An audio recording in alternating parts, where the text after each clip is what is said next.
Hey, what's up everybody? Welcome to Karpo Gaming and another Borderlands 3 video. Alright, today I'm going to give you what a lot of people have been asking for me to do. Now this is my first video that I'm doing like this. I'm presenting you my flak build, the build that I've been using since I started playing Borderlands 3. Now this build is pretty awesome. I'm calling it my flak fadeaway end game build. Now this build has survived many of flak nerfs, and it is actually pretty freaking good. You'll be able to melt bosses and complete any other content in Borderlands 3 solo, including Sergeant Slaughterfest, as well as completing all of the Vault Hunter mode campaign missions, as well as farming any of the bosses right here in Borderlands 3.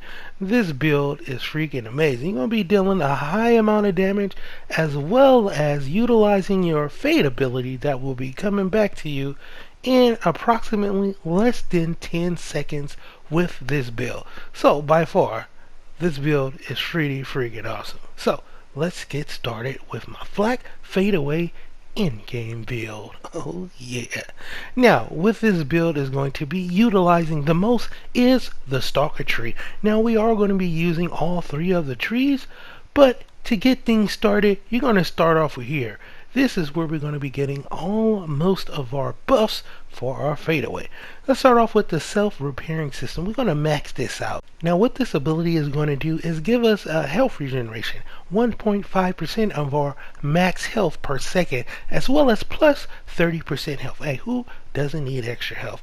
Especially in the end game. It's going to definitely make you a little bit more tankier. Next up, we're going to max out Sikkim. Now this ability is for our attack command. It's going to lower down the cooldown and increase the damage. So with this we're going to have increased 30% attack command damage, as well as 30% extra on the cooldown time for this ability.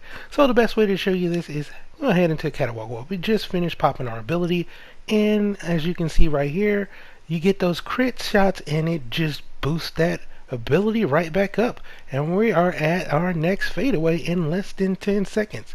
So by far this ability is very crucial to the build. It's going to help get your fadeaway back very quickly. Next up, we're going to max out Furious Attack.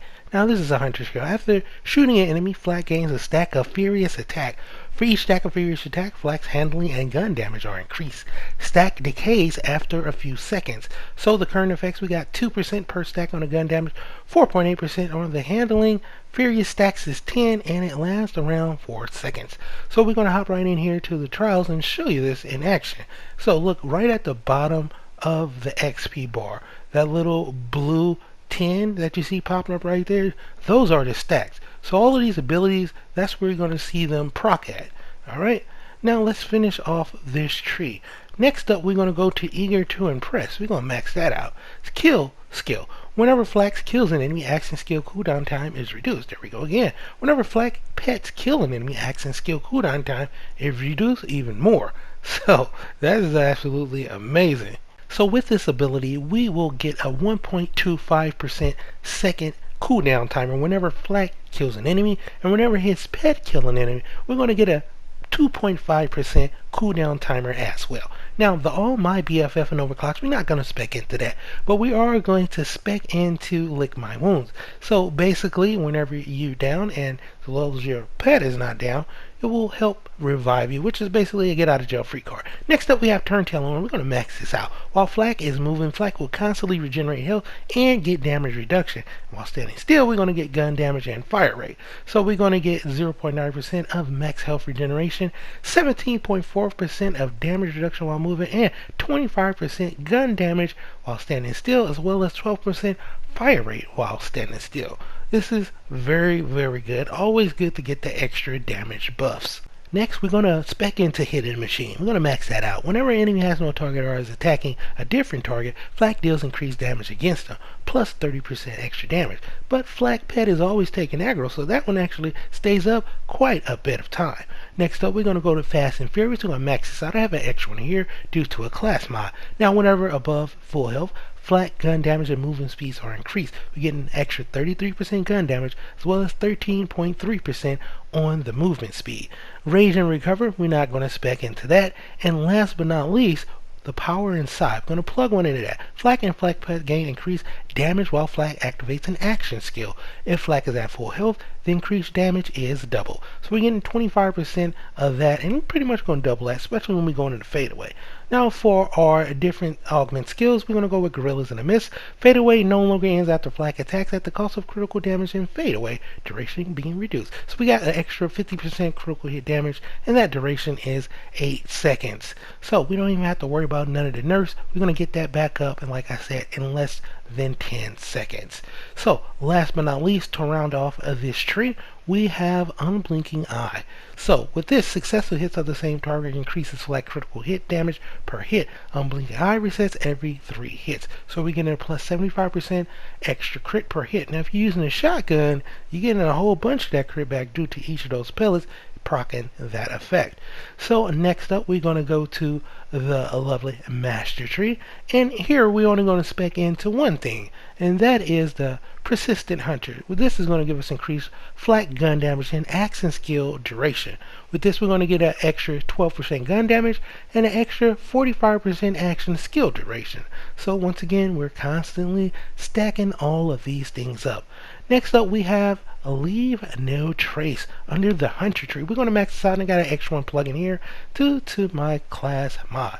Whenever Flak scores a critical hit, there's a chance for one more ammo being added back to the mag. Perfect way to show you this is by going to Gravefort, and you see right there, it works beautifully.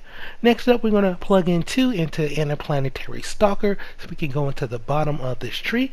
With this Hunter kill skills, whenever Flak kills an enemy, they gain a stack of Interplanetary Stacker. For each stack of this stacker, they will gain an extra bonus to all damage dealt. Additionally, they gain a unique stacking bonus depending on the type of enemy kill. Each unique bonus can stack up to 3 times each stack decays after a short time.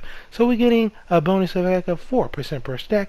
Robot and human bonus damage, 3% on robot, 6% on the human. Beast bonus, we're getting 3% movement speed. And yeah, we're going to plug 2 into that so we can get to the bottom of this tree. In the bottom of the tree, we want to max out some of these other abilities. Now, some of these other abilities will definitely synergize with the rest of this build, bringing it all together so you can melt bosses. So we're going to max out Hunter's Eye. Flak gains bonuses when fighting different types of enemies. Once again, we got critical hit damage, 15% extra versus human, 30% versus robots as well, and 31.9% versus beasts. Next up, we're going to go to head count. We're going to max that out as well. So whenever Flak scores a critical hit, there's a chance that their action skill cooldown is reduced. So we get an extra 33% reduction on that, and that cooldown timer is a -2 seconds. So once again, we stacking this all up. So this is another reason why we're getting our fadeaway back as well. We can get no shots as well as this combined together is going to get that back within, like I said, is less than 10 seconds that we're getting our fadeaway skills back with this build. Now we only have a few points left. Now we're going to plug in 2 into the Ambush Predator. So while there are no enemies nearby, Flak weapon handling and critical damage are increased. We're getting plus 30% on the handling and the crit damage plus 12%. Now the reason why you don't see this other things being used in this tree is because I played around with this quite a bit, and this one works out pretty freaking good. Now I would love to plug more into the 2 Fang, but I only have 1 in here. So Flak gains a chance to fire extra projectile per shot, and that extra projectile is plus 5%. Now, like once again, I said I played with this quite a bit, and I got this down to where even with the nerfs, it doesn't matter. I'm going in and I'm farming Grave Ward, and I'm just melting him. I'm going to Tyrene, melting her. I'm pretty much doing everything that I need to do in the game solo, and it is pretty freaking amazing how well this build works. So get out there, have some fun, try this build out. It is absolutely a beast.